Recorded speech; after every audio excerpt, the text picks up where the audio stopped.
Welcome to How Not to DM. I'm your host, Derek. Thanks for joining me on my quest to interview the very best Dungeon Masters on this plane of existence. This week's guest is Brian, co-founder of Alex Water and co-host, co-GM, and co-founder of the TTRPG variety podcast, 2 Weeks, One Shot. Brian has tons of experience playing games you love and games you've never heard of. We talk about some of his favorite non-D&D mechanics, as well as how he got into TTRPGs and some of his favorite moments running the game. Enjoy!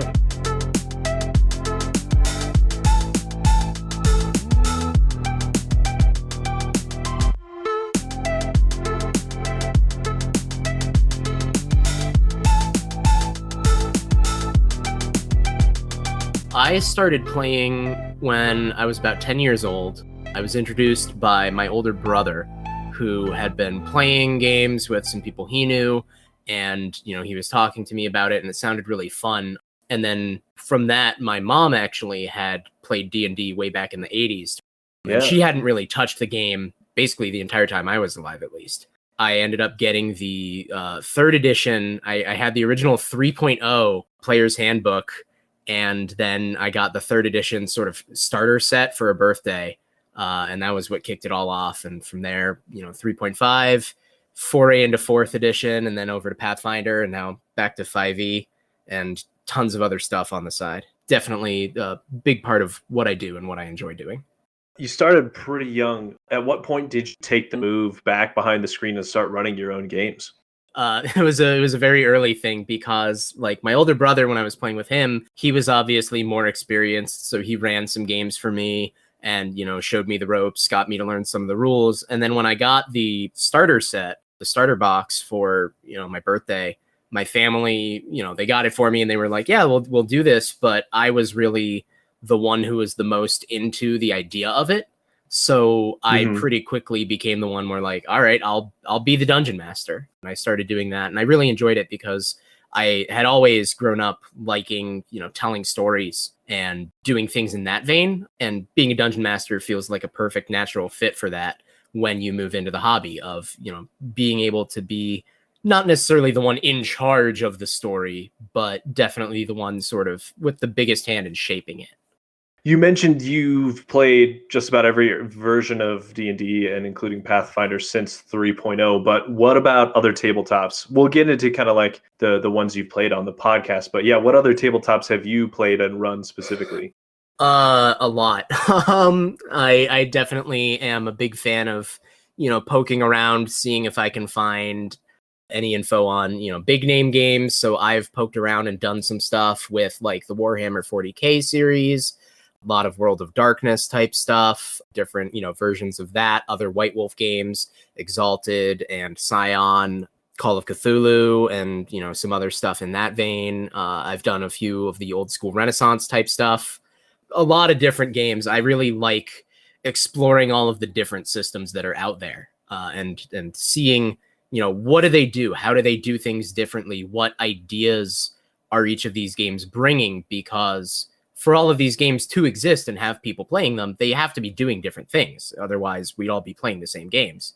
And so It's really neat to me to see how all these different games, they have a concept in mind of this is the genre, this is the setting, this is the kind of game that this is built for.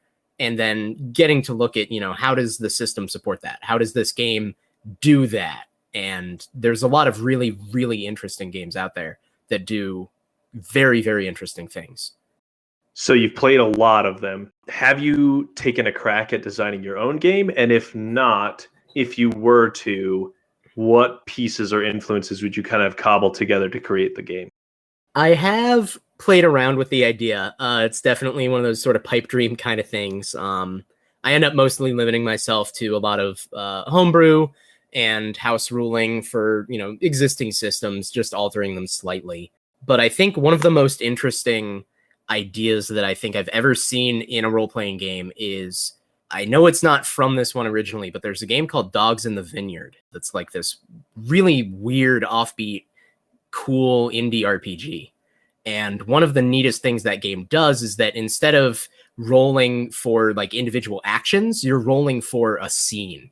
And the dice that you're using are coming from the traits that your character has and the equipment they have, but they only get rolled once for the entire scene. And then you're just sort of, pitting the dice against whatever the opposition is. And it's this really neat way of handling the narrative of the game as a very fluid experience where rather than, rolling every time you attack someone, rolling the die again and again and again, you're rolling it once and you're rolling a whole bunch of them and then using those dice strategically to explain how the scene is playing out instead of going action by action. Oh, so for instance, you roll a bunch of the dice, and then if you've got a few, I don't know if it's like high versus low, but if you've got a few high ones, you've got to see if you want to wait and hold those to use later versus now, that kind of thing. Exactly, yeah. You want to consider, what dice you're using when, and it's a game that also really encourages accepting and, using failure. So accepting that, sometimes you're going to put forward low dice and suffer, and your character grows from that. That's one of the key ways that characters gain experience, which is really neat too. Yeah, I've never heard of it. Dogs in the Vineyard? Dogs in the Vineyard. It's like totally out of print. Barely even exists anymore. But it's a really interesting idea. And like I said, in the book itself, the author talks about how that idea doesn't come from that game. It's not original. It's from a different game. I forget the name that he cites in there. But that's the best example that I know of and that I've played around with. And it's a really, really neat take on how dice shape a scene. So you said that you kind of like immediately made the switch to being behind the screen when you got that starter set as a kid. Do you remember the first game you ran at all? It was definitely really messy because it was with that starter set. And so it was it was the 3rd edition starter set, and it was honestly, the adventure that came with that is one of my favorites for like modules for getting people into the game, because it's a very sort of campy classic. The town is being attacked by monsters and you've been hired by the mayor to go into the ruins and stop them. And that's the whole thing. Like it starts with you already there. What's it called?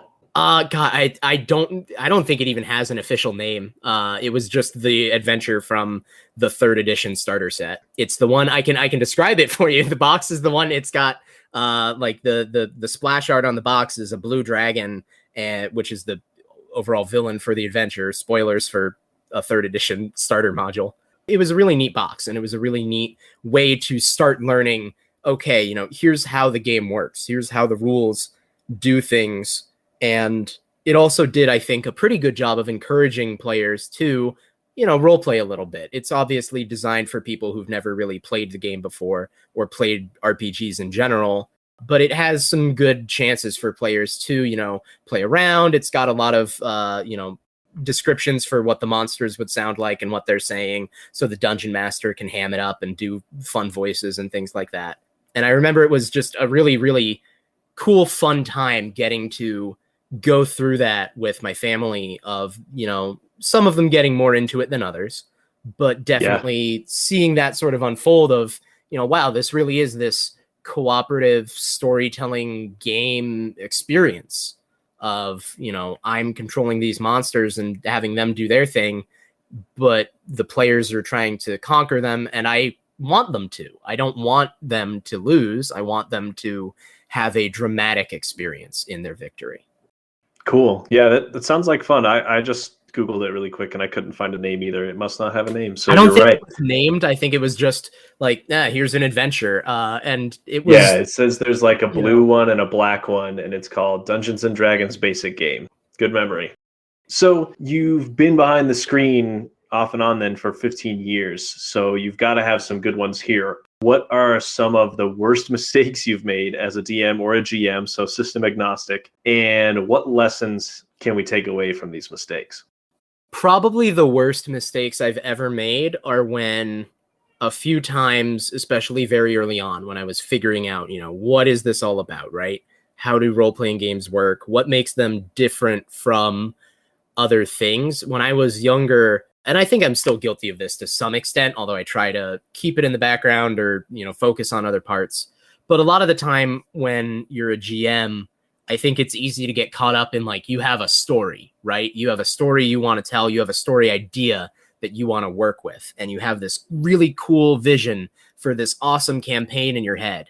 and you're, writing everything up, or you're doing prep, or you're, maybe not even prepping, and you're just so excited for this awesome story that's going to unfold, and you take it to the players, and the players don't do what you expected them to do.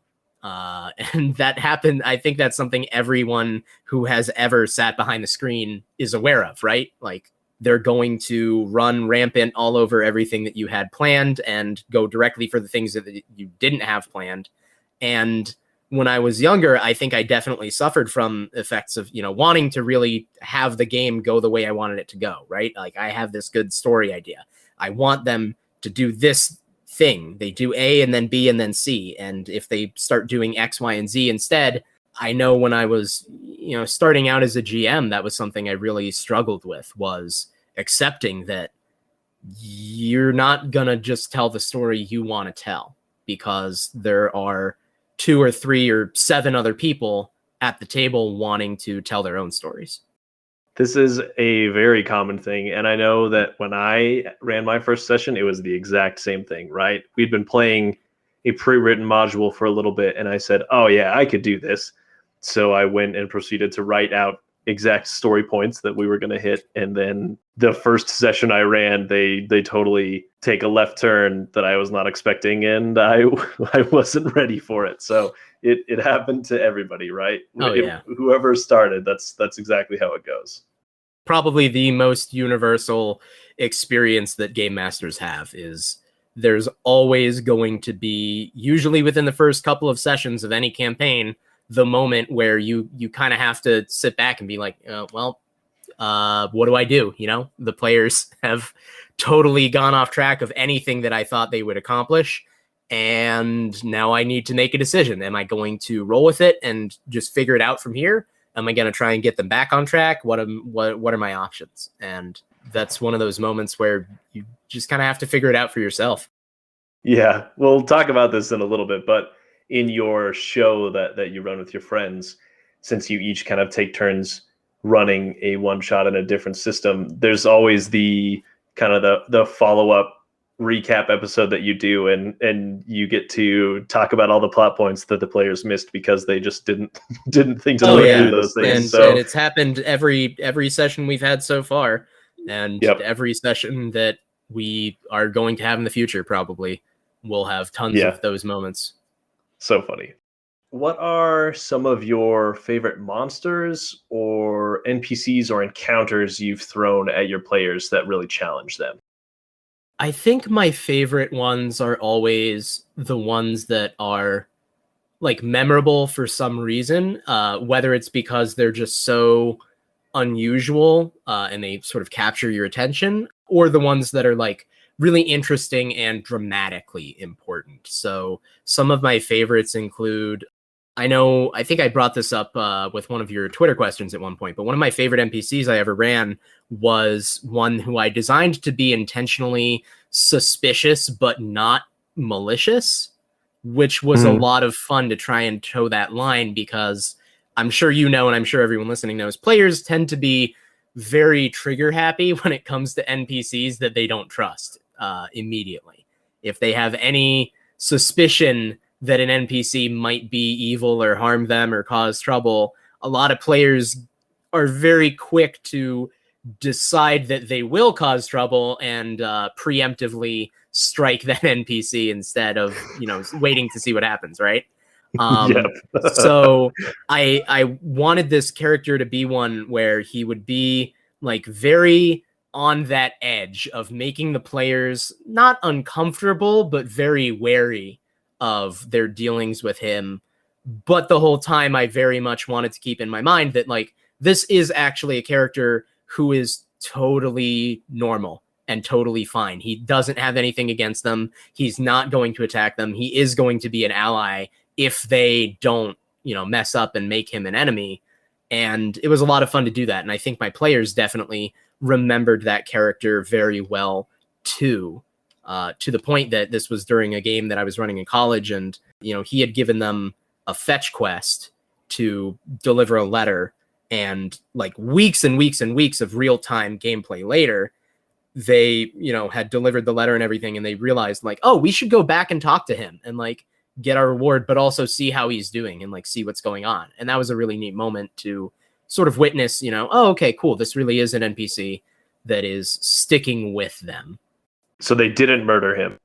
No, they didn't end up, ultimately they didn't end up thinking that he was a bad guy. They realized that he was harmless at the end of the day. And it also helped that it was a game where it was a post-apocalyptic game and he was like the town doctor. So he was basically the only person that they could go to at that time for, being patched up for any wounds or anything that they had.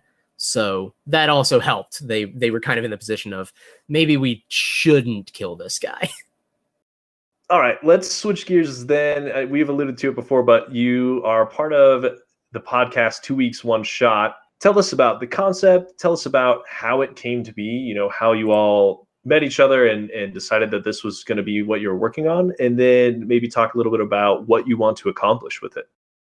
Yeah, so the idea behind 2 Weeks, One Shot is that we wanted to do a tabletop RPG variety podcast, and we wanted to do it in a slightly different way than a lot of other, live play podcasts out there, because most of those are going to be, you sit down and you're doing a long campaign. You're doing a very full story with the same characters week after week, and that's really awesome, and that's really cool.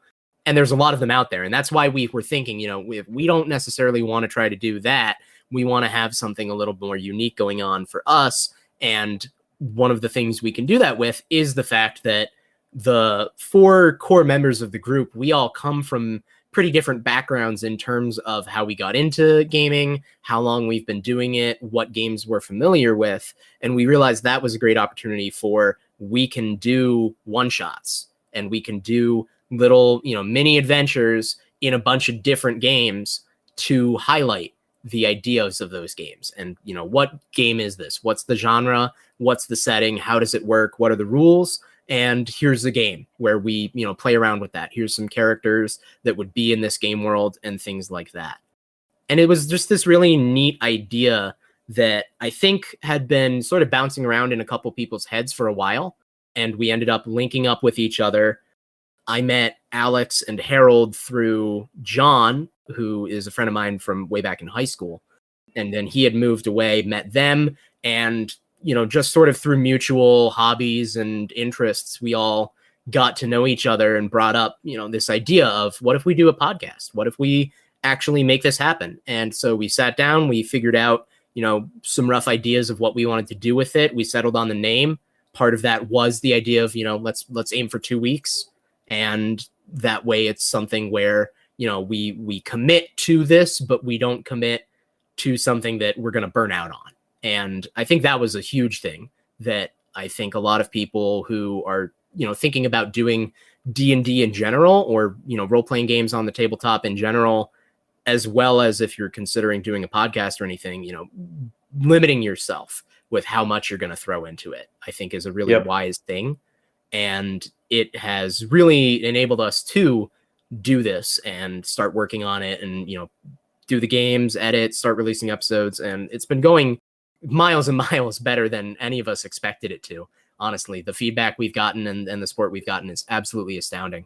And we're thrilled to be here, and we're thrilled to, hopefully see it keep going. We've got a lot of really fun sessions and games in the works. We've got a lot of different ideas of where things are going to go, where we've been sort of planning down the line a little bit for some different thematic stuff that we might be doing. So definitely lots to come, but we're just super excited about how far we've gotten already.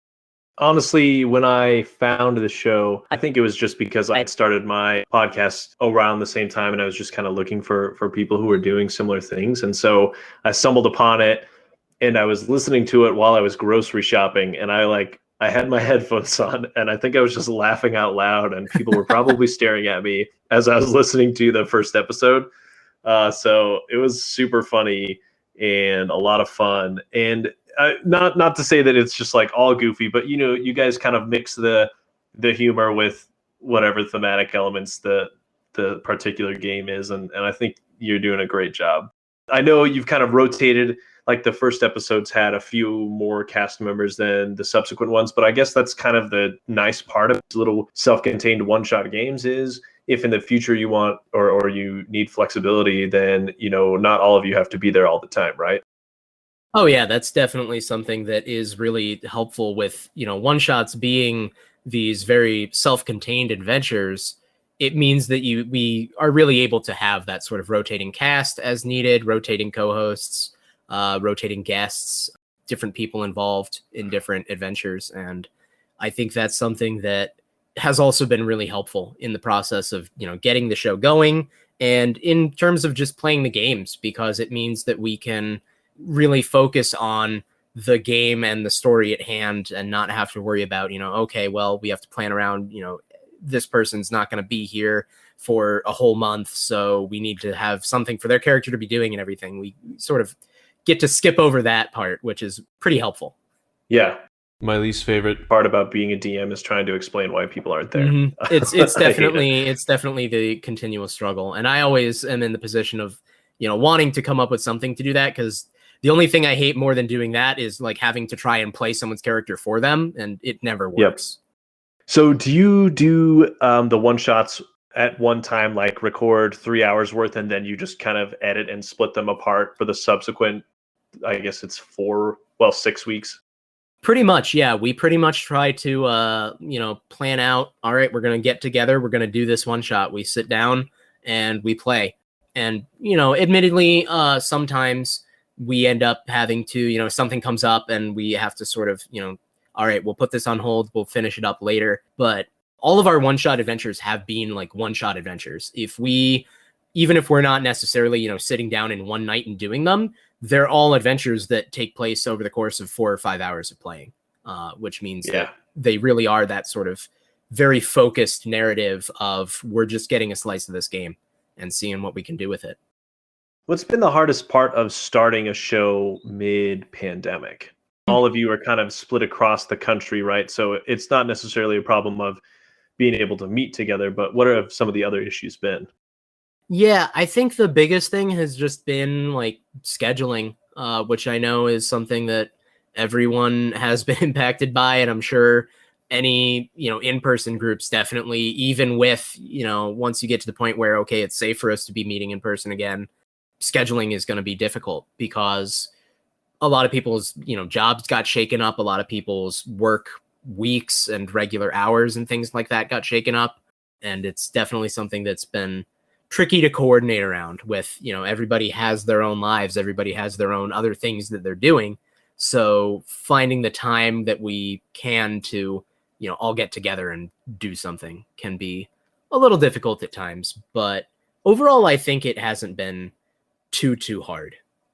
So you've used 3 different systems so far. There are 3 different one-shots. You've used Dungeons and Dragons 5th edition, Savage Worlds Adventure Edition, Deadlands, and then the third one, this most recent one, was Call of Cthulhu. Can you tell us what systems you're going to be using on your next few one-shots? Yeah, we've got one more on the way. I think it should be airing just next week, and I got the go-ahead to let you know that we're going to be doing Vampire the Requiem 2nd edition, which is a very, very interesting time. It's a very sort of niche game in terms of its like tone and what it's going for, but it's a lot of fun. And I think we had a lot of fun with it, and I hope everyone will enjoy us sort of giving it the same treatment as we've given the others of playing the game and trying to be sort of faithful to, what the actual intended tone is, while also bringing in a lot of our sort of comedic silliness and general fun to the game. Yeah. So what are some of your parting words of wisdom and encouragement for new and aspiring DMs and GMs out there? I think the biggest advice I can offer is to always keep in mind that at the end of the day, you're playing a role-playing game. And what that means is that there's the 2 parts to that. There's the role-playing and there's the game. And you really want to work with both, and you don't want to necessarily sacrifice one for the other. So, the role-playing is the playing of characters and the storytelling aspect, and the fact that you are, trying to do that with a bunch of people. It really is sort of that collaborative oral storytelling experience where people are taking on characters and the game master is, sort of governing some of the world rules and the, extra cast members of the story, and having that all work together. And you're trying to make that happen and make this really fun story and make it engaging and make it worthwhile for everyone involved. But at the same time, you're also playing a game. And the game aspect is, both in terms of the, rolling of dice and rules and all that, but less worrying about that and more about just having fun with it and remembering that, you're all working together to make this happen, and you should be enjoying yourselves the whole time. And if you're ever once, playing and thinking to yourself, this is rough. This isn't enjoyable. We're not having a good time with this. Maybe the story is happening, but no one's really liking where the story's going. Change it. You can always do that. And as the GM, you have the most power and the biggest ability to do that for the players. Great advice. All right. 2 Weeks, One Shot, like I said, is the podcast I know you best from, but tell us where we can find you and your work. Yeah, along with Two's Cast, probably the best place to find me is on Twitch. It's just Helix Missionary is my username there. That's what I go by. And that's somewhere where, for role-playing games, I'm currently involved in a weekly... It's actually a pair of campaigns that are sort of tied together. They're in the same homebrew setting that myself and the other DM have worked on, but it's a pair of games called the 4 Cs, and it's using D&D 5th edition with some house rules and third-party options and things like that. But that's the core system, and it's this really fantastic, fun, sort of different campaign that we're doing, where it's very sort of naval-based and piratey themed to some extent, and set in a slightly later period historically, so to speak, than a lot of D&D games are. So I think that's something that's potentially really interesting, and people can stop by and have fun with that. We both have things set up for interaction from people in the audience, so you can use channel points or tip or do anything that Twitch has integration for. You can do things like give advantage to players, give disadvantage, give inspiration, be part of the action, which is a lot of fun. And that happens typically on Mondays at 9 p.m. Eastern US time is when I'm running my game. And then the game linked to mine happens on Thursdays at about 9:30 p.m. All right. I'll make sure to get the schedules from you and the links so that I can post them in the episode notes. Well, thanks so much for joining me, Brian. Like I said, a real fan of your show. It's been a lot of fun to listen to, and I've learned a lot about other systems that I haven't played before. And so it's been good to get to know other systems, get to know other ideas, and also see you guys have fun. So thanks for joining me. Yeah, absolutely. Thanks for having me.